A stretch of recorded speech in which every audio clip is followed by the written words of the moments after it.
You are now listening to Chakras and Shotguns.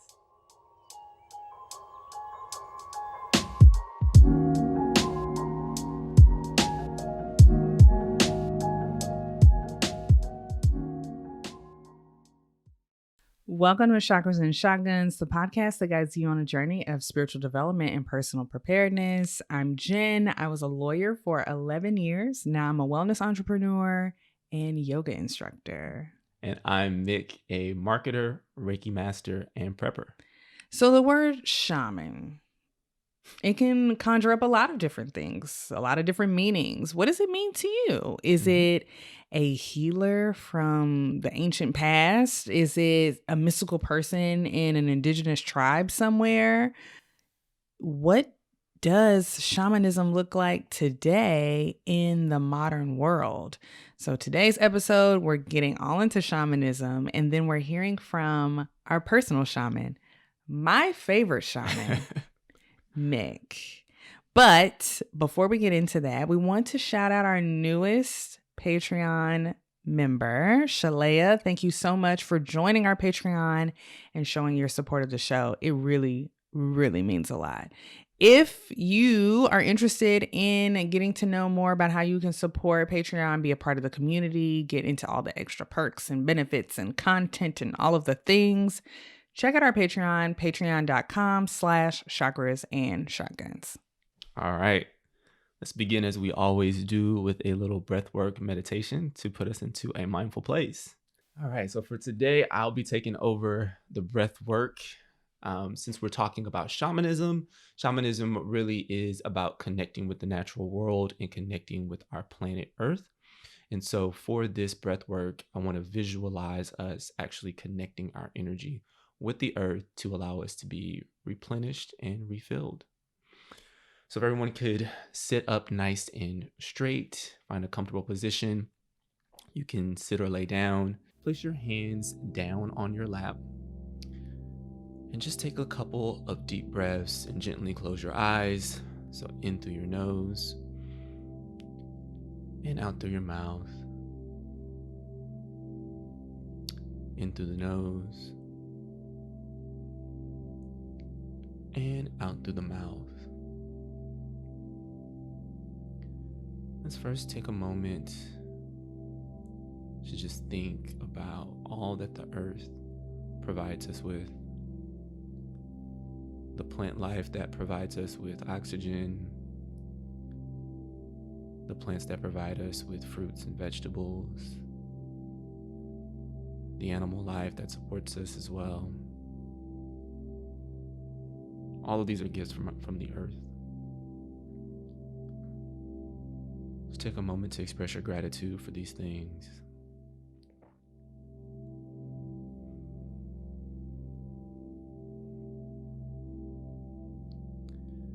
Now let's all imagine our root chakras lighting up.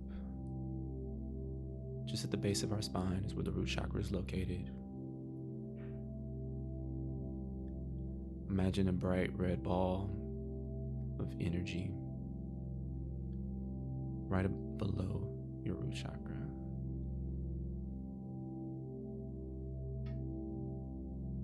And for a couple of breaths, just allow that ball of energy to pulsate.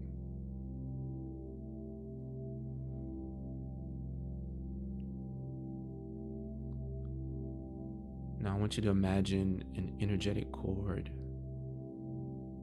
going from that root chakra and dropping down directly toward the earth.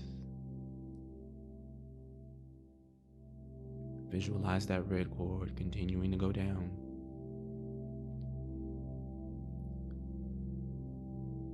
Imagine it reaches the center of the earth and connects directly in with our planet.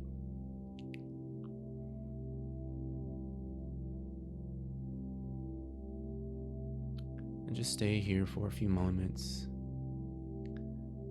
Just like a mother can nourish their baby through the umbilical cord, allow this energetic cord to nourish your energy, replenish you, reinvigorate you.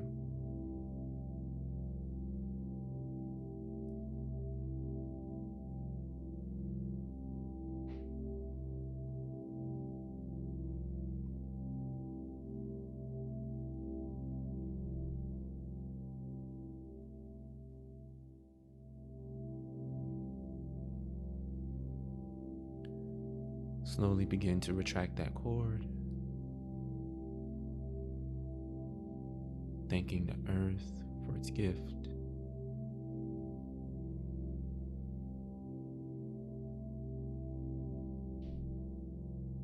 Bring that cord back to your root chakra. Let's all take a couple of grounding breaths as we integrate this energy. In through the nose,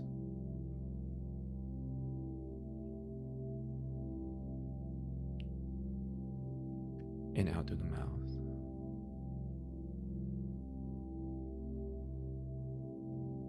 In through the nose, and out through the mouth.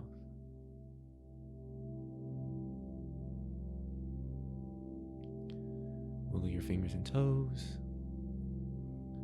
and slowly bring yourself back into your space.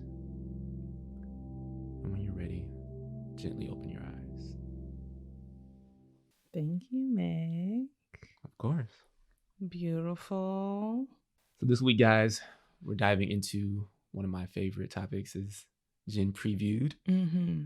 It's a topic that I know intimately, but I think for a long time, I couldn't really articulate it very well to others. We're talking about shamanism. So what exactly is it, and where does it come from? Let's start with the basic definition. So you're just going to punt that to me? Yeah. When it's one of your favorite topics, but that's fine. I'll read it. You're my PR major, so you got the word right. Okay. So shamanism is a tradition of acting as an intermediary between the physical world and the spiritual realm by navigating altered states of consciousness to interact with spirits and unseen forces.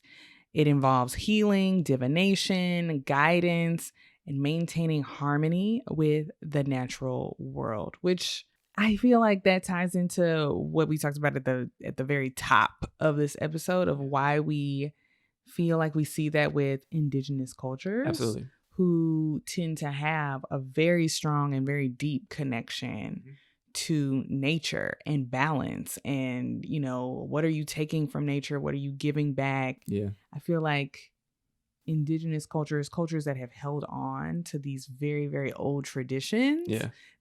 It makes sense that we link that with shamans. Absolutely.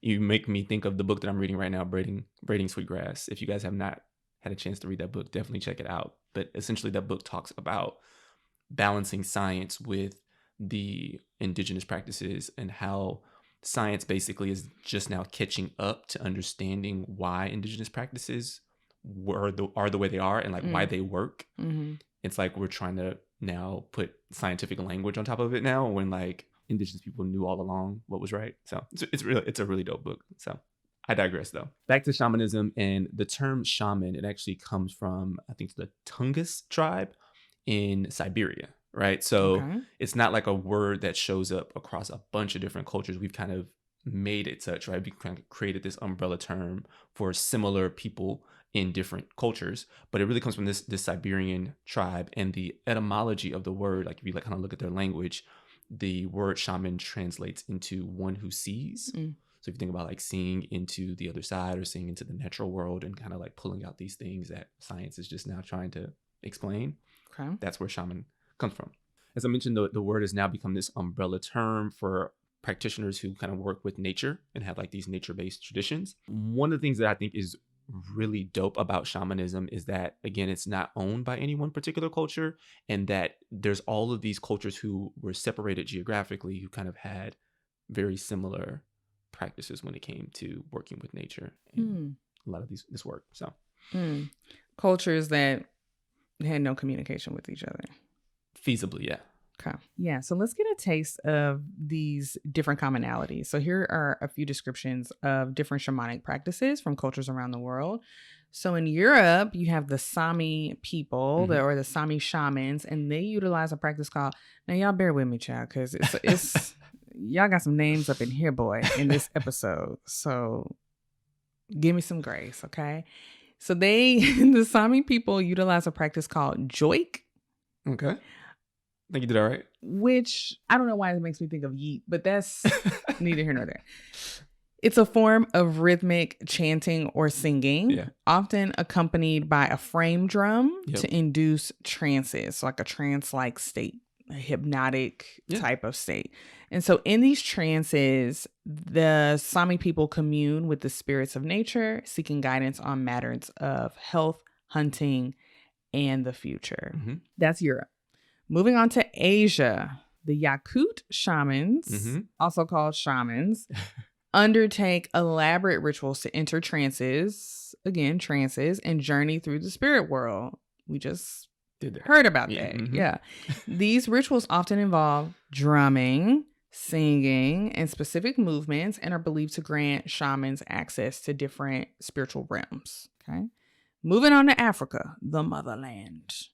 San shamans, referred to as Sangoma, traditionally enter trances through rhythmic music and dance. This often involves playing instruments like the shantu, a musical bow, and engaging in repetitive movements. Then let's go to Polynesia.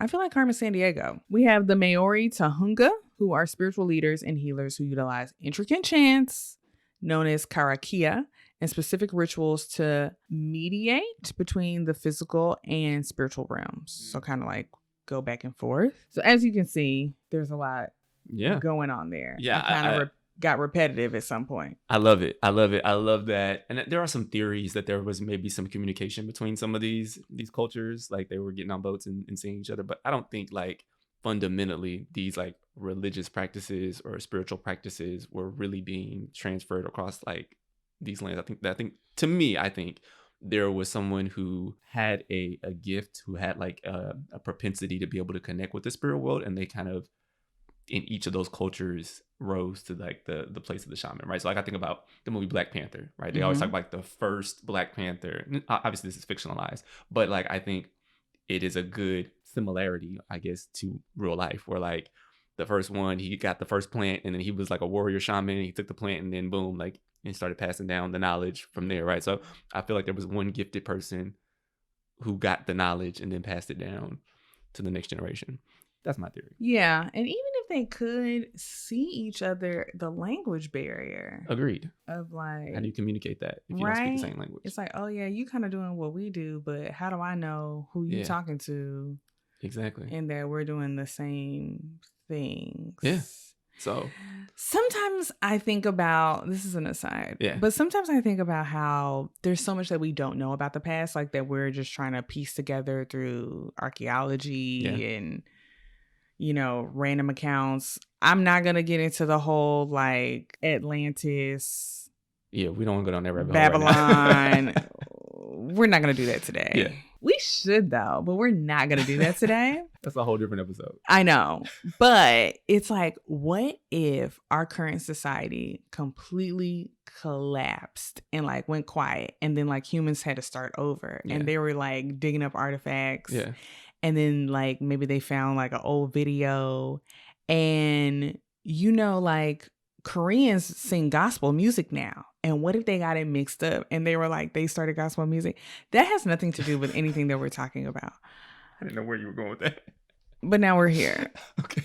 But I'm just like, what if we, you know what I mean? Yeah, like we're trying to piece it together, and what if we got it wrong? And there have been plenty of instances, I can't think of any right now because I'm sleepy. Yeah. But there have been plenty of instances where it's like, oh, you thought that was this, but it was really that. Yeah, absolutely. Absolutely. For sure. But anyways. I mean, even looking at like how we watch the animal kingdom and we think one thing is like the truth and it's actually the other way, you know? Well, that was, are you talking about lions? Yes. Yeah, that's patriarchy. Yeah, absolutely. Look at this. How do you know I'm talking about lions? Look at you. Anyway, so again, I think it's just really interesting that there's these commonalities across these different cultures. They're all going into trance states. They're utilizing drums. There's actually like a specific like BPM for like shamanic drumming. Like you can pull it up on Spotify, but it's always like a doom doom doom doom doom doom doom, you know, that kind of like rhythm, and it shows up consistently across different cultures. So I think it's super super dope. So you brought up BPMs, which I was kind of like, how the fuck do they know the BPM for shamanic drumming? Well, that's survived. Like people still utilize the drumming that they've learned over time. Yes. That shamanic drumming has survived. Well, as I was thinking it, I was like, well, clearly someone from the outside looking in has kind of studied and noticed that there's a pattern and noticed that there's a commonality in BPMs. For sure. Is where I was going. Got it. And so that got me thinking, we're talking about like this very interesting circle that I think we uniquely have experienced of herbalism and indigenous practices and, how we feel about nature, how we heal ourselves, et cetera, et cetera. We were kind of taught that, oh yeah, people thought this and it was actually killing everybody and science proved this and now this is the standard, and like how we've somehow also kind of looped back around to where science is now saying like, no, like meditation is actually really good for you. Yeah, you should like really rest. Like you should really go take a nap. Mm-hmm. Maybe you shouldn't have a glass of red wine every night. Like all of these things where it's like science said these things and it was like, that was it. Science said it. And now it's looping back around. Absolutely. No, it really ties into the deconditioning episode that we did when I talked about how I used to see science as like the arbiter of truth. Mm-hmm. But now we're like starting to see that like loop that you're talking about, right? Mm-hmm. Where it's like we're reevaluating all those things now and actually the indigenous knowledge is being proven to be correct. So yeah. Where I personally shake out, and I think you're pretty much the same, is that it's not like nature is the standard. Science has its place, but now it's not either or. Yeah. And I think that had kind of been my approach on my journey of realizing that it doesn't have to be either or, that there's room for both. Absolutely. So back to shamanism, what does science have to say? What does science contribute to the conversation when it comes to shamanism? Yeah, I talked a little bit about this already, but there are some theories about why we see those commonalities. One is that humans, that we share this kind of common neurobiology and kind of like cognitive patterns are the same. So that's kind of why you're seeing like across different cultures, the same kind of principles coming up. And then another theory was that we all have, common ancestry from Africa, and that basically these practices were established there. And then as migrations happened, those practices kind of continued. So like it was like a central genesis of like the shamanic practices, and then as groups continue to spread, they kept that original kind of belief system, if you will, which original understanding of the world. Which kind of solves like the language thing, right? Like if everybody was speaking the same language at one point, right, and then split off, that is another theory. So I don't know, we don't have the exact answers, but it's fascinating, I think, to just talk about. You don't have the answers, Sway. I do want to talk about one culture though in particular.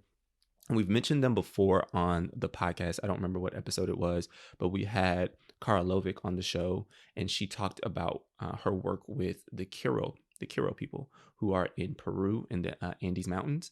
And they're such an interesting culture because the story that they tell about their like history is that they received a message from God telling them to go into the mountains to avoid the incoming Spanish armies. And so by going high into the Andes, they were able to avoid colonization, being conquered, and losing their culture. And they were basically able to preserve all of their shamanic practices. And so there is a gentleman by the name of Alberto Villoldo. He wrote the book Shaman, Healer, Sage, and he also has created basically a condensed version of the shamanic rites. There are 9 rites that the Caara would use to kind of basically induct their shamans into the practices. And so he's taken those and made them available to the world with permission from the Caara. So yeah, we'll talk a little bit more about that. Yeah, and I'm seeing the episode number. It's 79. I'm just kidding. I had it written down. But it's episode 79 that we talked about the Caara. And it was a really, really amazing and very interesting episode. Another shameless plug for Patreon.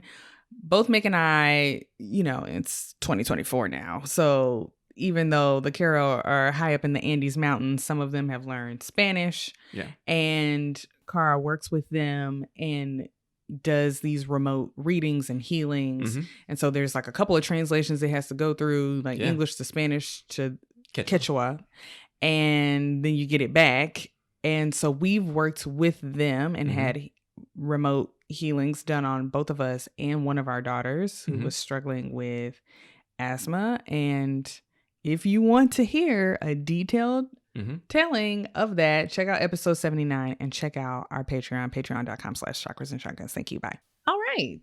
Yeah. So I guess we're at the time now where I talk a little bit about my journey in shamanism. This is a little like, I don't know, I'm a little nervous about it a little bit. So it's Take your like time, baby. Take your time. when we dropped the trailer for kind of coming back to video, coming back to the podcast and launching the video portion of the podcast, I said in that trailer that, you know, I'm a shaman, energy healer, and prepper. And like that was kind of the first time I really like said it out loud, like on something recorded, that like I am a shaman. As I think for me, I have that conditioning around what a shaman is supposed to look like, or like what even the training for a shaman is supposed to look like. And I think my journey with shamanism does not look like that. And so it has been a little bit of a challenge for me to accept that and really like own that word. I still feel like a little bit weird when people like advertise me as that. But I'll just kind of talk a little bit about what it's been like. Just to insert myself into your story, I'm Yeah. sorry. Yeah. But at one point in time, we were told that shamans don't announce themselves. Yes, that was also part of it. And so then it was, you know, finding out that you're either part of this lineage or you're moving into this space. Yeah. And do you announce that? Yes. Yeah. There was also that. But then, you know, you see people, there are people who are in popular culture who will wear the term, right? And so it's like, all right, what does that look like? And so I had to do a lot of like internal meditation, thinking through like, how do I want to show up? And if I felt comfortable even like claiming that. So for me, it started back in 2020 or 2021 timeframe. Basically, I got introduced to who would become my shamanism mentor in early 2021. Started having a bunch of like weird experiences in April of 2021. There were basically deposits of items that I later learned were shamanic symbols in our backyard. And I mean, it was very strange in the sense that we have Ring cameras all around our house at the time in Dallas, and there were items being dropped in the yard, and I could not see. They were not like, it wasn't being set off by the motion detector. There was no type of way to see what was happening and how these things were showing up there. Can I say something? Go ahead. Okay. So I'm a spooky bitch. And I used to watch a lot of horror, and I've backed off of that, you know, as I'm on this journey, because it's kind of like the vibes don't be right. Yeah. And I think kind of at this point we were about neck and neck on our spiritual journey, even though it wasn't a competition. But this was probably the time where I was like, oh, baby, you're leapfrogging. You're gone. See ya. Have fun with that. Yeah. There was a severed bird leg, I think, first. That was really like, yo, what is this? And like I knew immediately that it was something for me. And like our dog didn't go near it. And like, you know, a bone would like that would be attractive to a dog. But our dog energetically knew like that's not for me to mess with. And I went out there and I took a picture of it and I sent it to my mentor, and she was like, oh, that's like a protective shamanic symbol. And I was like, what? What's that? Okay, what's that about? Okay. And so then like I got a couple more things kind of dropped off in the backyard before finally I was talking to her, my mentor, and I said to her, I feel this pull to go visit my ancestors at their gravesite, which is about 2 hours away from where we were living in Dallas. She was like, okay, cool. She's like, I'm also getting this message that you need to go a little bit further east past the cemetery to the border of Texas and Louisiana. And so I'm like, okay, cool. I go out, I spend some time at the gravesite with my family's, you know, burial plot, and meditate, leave some offerings for the ancestors, then decide to head out toward this border of Texas, Louisiana, where I was told to go. And so come to find out, this was a state park at the time. And so I get out, kind of scope it out for a little bit, And long story short, I get to this area near the lake that was in this park, and there's this branch that is, I mean, it's like calling to me, like, this is for you. And I take that branch, and then over the course of the next few months, I fashion this into a staff. And like, I have no woodworking experience. This ain't like the 70s where you got wood shop in high school. You know what I'm saying? Wood Shop shop. class. Shop I class. really thought I was gonna make a birdhouse. Right. When I Boy was Meets in high World had me school. thinking I was going to take shop class. I don't have none of those skills, but I got a knife, and I just was. I didn't look this up or nothing. I was just Jim saw me on the patio, like, what is he out here doing? He said, I gotta get this paint. I was like, okay. And so I fashioned the staff that I now use as an instrument in my healing work. And as I was building that staff, birds were stopping by, hawks and falcons dropping off feathers in our front yard. And like, I say this and it sounds weird, but I remember my mom was actually visiting because we had just had our second daughter, and she's standing next to me at the window, and we're both looking outside, and we see this falcon swoop right in the front yard, shake a couple feathers off, and dip off. And she looks at me and she's like, I said, yeah, that's from me. She knew. She was like, go get him. And my mom is not into this woo stuff at all. A good Christian lady. She's a good Christian lady. But she knew what time it was. And so like, just seeing that happen, I was like, okay, well, this is something. This means something. Mm-hmm. Over the course of like meditating, spending time with my ancestors, I've come to find out that this is a practice that goes back several generations in my family line, and that there have been multiple shamans throughout time in my lineage. But obviously, my family went through the Atlantic slave trade, and so a lot of those practices were not able to be passed down directly to me from a physical standpoint. And so I've had to learn a lot through spirit, through working with my mentor, and even working with her. Like, she's very like hands off. Like, she'll kind of give me some nuggets and let me kind of go off and do my things. I think even she recognizes that there's a lot I'm supposed to learn from non-physical beings. That's the best way I can say it. Yeah. I would like to take this time to bring in a little bit more perspective as a spouse, as a partner. Yeah. Because I think when we look at the past 4 years of our marriage, it's easy to be like, hey, we both went on the spiritual journey kind of together, and we've pretty much been lockstep, and it was like really, really easy. Yeah. And I'm not saying that time was hard, but it was a time where I was just like, I don't know what's happening. And I don't know because I think when you go on a spiritual journey like this, there are these times because you have old conditioning, old routines, old religion, and you're trying to figure out how it all fits. Am I going down the right path? Does this make sense? And there were times where I was just like, is he under like a huge delusion? And he's like, the birds. And I'm like, okay. And he was just collecting these things. Now, one thing about Meg, my husband, who I love dearly, even before the spiritual journey, he's a collector. He's always collected things, coins, stamps, baseball cards. Yeah. I took him to a flea market one time. That was a huge mistake. And I remember when this little pile of red dust pops up in our driveway. There were two piles. There was red dust and yellow dust right next to each other. Okay. Yes.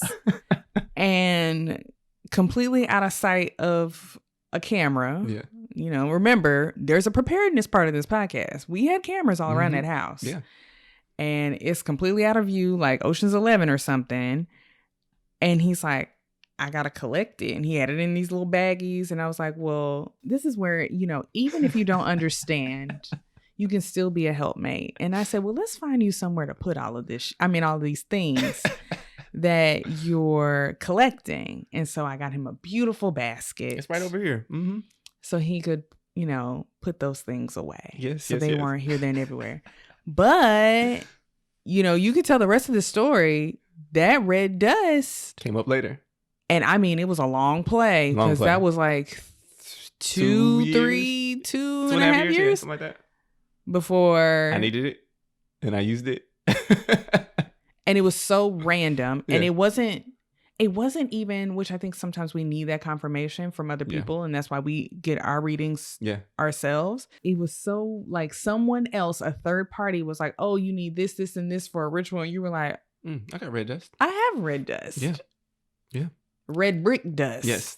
So support your partner. Say, "I don't understand, but how can I help you?" Yeah. So I'll continue the story a little bit. So my mentor, who we've had on the show, I don't know why I keep saying my mentor, Caara Buckley. If you've listened to the show for a while, you've heard her on the show a couple of times. So she tells me about the Muniki, which is the system of rites that the Kiro have passed down through Alberto Viodo. And so she takes me through those 9 rites over like the course of 6 to 8 months. And it was really cool because it was in this time where we were transitioning or trying to transition from Dallas to Los Angeles. And she had spent time in Dallas and was living in Los Angeles. And so I got to do some of the rites in Dallas, some in Los Angeles, which was like super dope because it was like this time of transition and I'm transitioning into like this new space spiritually. So it meant a lot to me to kind of do it during that time. But I will tell you, I did have a little bit of imposter syndrome that came up like after that. It's like I graduated from my rites and it's like, okay, what do I do? I'll tell you, it sounds a little bit, to me, it felt like there are people who will go like do a certificate program at Harvard and then they'll be like, I'm a Harvard graduate. That's kind of how I felt. I was like Kim Kardashian. Sure. There's a lot of people who do this, right? They got that certificate. They're like, I went to Harvard. And it's like, am I a shaman? Like, I guess. It's like when I was done my rites, my boy was like, so what is it? Are you a shaman now? And I was like, I think so. Like, I don't have a degree with like a, like in a little frame that says. He's a shaman now, y'all. Exactly. So I think I had to do like a lot of internal work to just kind of like, figure that out. And I think when I think about it as well, I don't even know if my ancestors used the word shaman, right? Like, I think, like we talked about it before when we were going through the different cultures. One of the words that's used in Africa is Sangoma, and that's a Southern African term for shaman, right? So I don't even know if that was the word they use or not. Like, I trace my roots back to Western Africa. Right. I don't know what their word was. And so I was also kind of like trying to deal with that. And then I had an experience with an intuitive, and she was saying, you don't really even have to call yourself a shaman because in a lot of ways that word can limit you. And you're more than just that, right? And so that's another thing I was kind of grappling with. Like, I don't feel like I'm a shaman, but do I even want to like limit myself by that word, right? So it was like this weird like back and forth. So again, it's not something I use a lot. You're not gonna see me on the podcast and like hosted by Jen and Shaman Mick. Like like, I'm not gonna do that. But you're gonna like, put it on your license plate. I hate a vanity plate. Sorry. That's big out here. But anyway, so that's kind of where I'm at with some of that work. I think there's a lot of lessons there, though. Yeah, let's talk about it.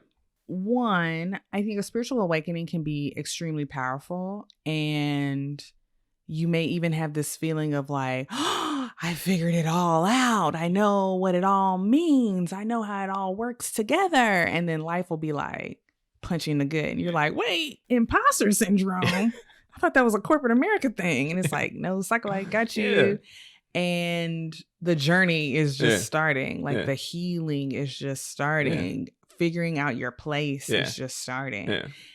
And then also, I feel like, I think we both go through this. And I've talked to a lot of people in readings and whatnot, and they go through this as well, is that we've spent our whole lives thinking. Yes. Thinking through everything. Yes. And like, am I a shaman? Am I not a shaman? What does that mean? Where do I fit? Is it limiting? Am I limitless? But what does limitless mean? Where do I go from now? You're just like trying to figure out, which is a very thinking term, what your place is in the world now. Yeah. And I'm currently going through that. And it can spiral you out. It's just like, what am I doing? Yeah. And what should I be doing? And should I be doing something different? And should I be thinking about this differently? And like, you're just supposed to feel and intuit. Yeah. And it's funny you say that, because I think when I'm most tapped into my gifts, when I'm at my most powerful shaman level, is when I'm not thinking. It's when I just react. I get an impulse. Like, I remember we were at Sedona for the retreat, and there was several people who had been taking plant medicine, and this one woman was having this like almost like a bad trip. Like she was getting very emotional. She was like seeing her mom who had passed away and was like having this like really intense emotional experience. And I had this instinct to go and wash her feet. I was like, I need to go wash her feet. But I was like, that's like my thinking brain came in and said, that's weird. That's fucking weird. Like, that's weird. And Caara was there and she went over and started washing her feet. And I said, so that's what a shaman's supposed to do right now. Yeah. And I might have even been like, why are you washing their heifer feet? See? Yeah. But when I listen to that voice and I'm in session with people and I'm like healing and like listening to just like whatever pops up and I just do the things, like people have these transformative reactions to what's happening. And so it's like getting out of this mind that allowed me to get an engineering degree and an MBA that like took me to what I thought was my terminal degree. And now I'm actually getting a new degree, but it's using a completely different skill set, right? Like it's this feeling energy, this more feminine, intuitive energy that like I just was not used to using. And that's what's been serving me the best in this space. I feel like it's if you got in a car and they switched the gas and the brake. Absolutely. And now it's like a whole different way of functioning. Or just like driving a car in England on the other side, right? Like you're, instead of being on the left side, like you're on the right side, and like you're like, it's the same deal, right? So that's been my journey. And going back to the drumming piece, I wanted to just speak on that because I have had this strong like affinity to drumming like since I've kind of gone into space. And we talked about it a little bit in the Akashic Records episode about how I had an Akashic Records reader talk about I needed to spend time listening to drumming, spending more time with drumming. And I actually went in, I have a couple of drums, 3 drums now, but I bought a djembe drum, and Jen got me a drumming lesson in LA to like learn how to play it. So I go to this drumming lesson, and when I first got there, I was like in that thinking mind, okay, like trying to get it right, and like make sure I was like competing almost, like I want to be good at this. Because you're also in your head, because out of the two of us, you're not the music. You didn't play instruments growing up. I did not. I don't have any musical training. This is not something, I don't know how to read music, any of that. So I'm in there and I'm like, all right, am I gonna be able to keep up? And the way the class worked, it was just like, this class had probably been going for months. And like, so there were people who were in their first class, like me. There were some people who were like in their 15th class, right? So like, there's different skill levels. And so I'm in there, I'm like, all right, trying to think. And I was doing terribly. And I was like, you know what, I'm just going to let go and just go. And so I start going and I'm just hitting my drum and I'm like keeping up. I'm like killing it. But like, I'm trying not to like get out of the zone. Like, okay, you're doing good, but don't get out of the zone. And so anyway, at the end of the class, I go up to the instructor and I pay. And I said, this is my first time ever playing a drum. And his like jaw dropped. He was like, I was just like that. And so his jaw dropped. And yeah, he was just like, that's amazing. Like, you should come back. You know, I haven't been back, but but I should go back at some point. And I never went back again. But I feel a lot of confidence in that. And it just kind of helped propel me, I think, further. Now I have a drum that I use to take people on journeys. I'll bring it to different sessions. I have a hand one that I use. And that's great. So yeah. You went from playing no instruments. I was the drum major of my high school band, state champions. Thank you. To having more instruments in here than I do. Yeah. Yeah. So. Because you were feeling. I'm feeling. Yeah. We have to feel. We have to feel. You know, this has been very therapeutic, this episode for me. Is there anything else that you would like to talk about? Look, you're the guest. Is there anything else that you would like to talk about that you want to leave us with? Honestly, I would say sometimes it's best to just forget all the things that you've learned and to just go with the sensations in your body. That's what I've had to do. Like, thinking that knowledge comes from being in a classroom with a physical teacher was my like conditioning. And this has been the complete opposite of that. And I've had to have confidence in what I've learned outside of a physical classroom with a physical teacher and stand in that, right? Yeah. Because people could pull your card and be like, well, you don't have a degree in this. You don't have any certification. You didn't go spend time in the rainforest with people love a certificate. You know what I mean? Like, and I've had to just been like, I feel good about it anyway. This is what I do. All right. Well, I think we should leave it on that. All right. Be in my Oprah bag. I think we should leave it there. That's the show. Friendly reminder, I've said it a couple times already, but check out our Patreon, patreon.com/chakras and shotguns. I mean, there's really good stuff. And we're like rolling out new stuff all the time. Like we're about to roll out something new right now. Yeah. So you don't want to miss that. So do that. And finally, guys, if you're loving the show, please subscribe and give us 5 stars wherever you listen. Namaste.